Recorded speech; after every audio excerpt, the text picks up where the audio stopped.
In this tutorial, I'll show you how to add non-Steam games to Steam. By the end, you'll have your non-Steam game listed in your Steam library, ready to launch from Steam like your other titles. First, open Steam. Give it a moment to load fully so the top menu is visible.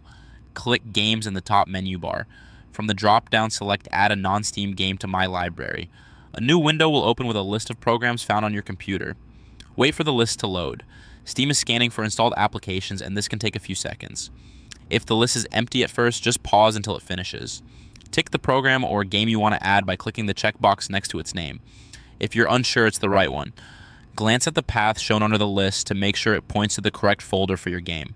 You're not changing anything on your system here, you're just choosing what Steam will link to. Click Add Selected Programs.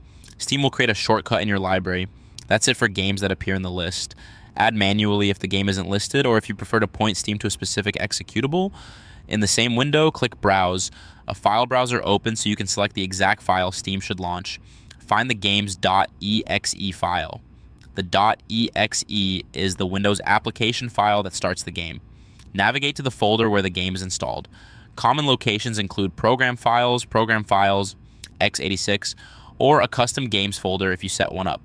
Inside the game's installation folder, look for the main launcher or the application that starts the game.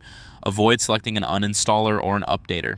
As if the game has a dedicated launcher, choose that, otherwise pick the primary game executable. Select it by clicking the .exe file once. Check the file name to make sure it matches the game you want to add. If you accidentally choose the wrong file, you can back up and browse again without any risk. Click Open, you'll return to the Add a Game window with your chosen executable now listed and checked.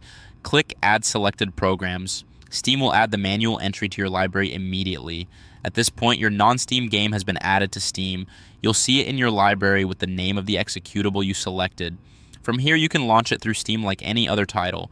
If you ever need to repeat the process for another game, follow the same steps. Use the Games menu, open and add a non-Steam game to my library, and you can either pick from the list or browse to the correct .exe. Your non-Steam game is now added to Steam and ready to run from your library. For more step-by-step tutorials like this, subscribe and check out the other guides available on the channel.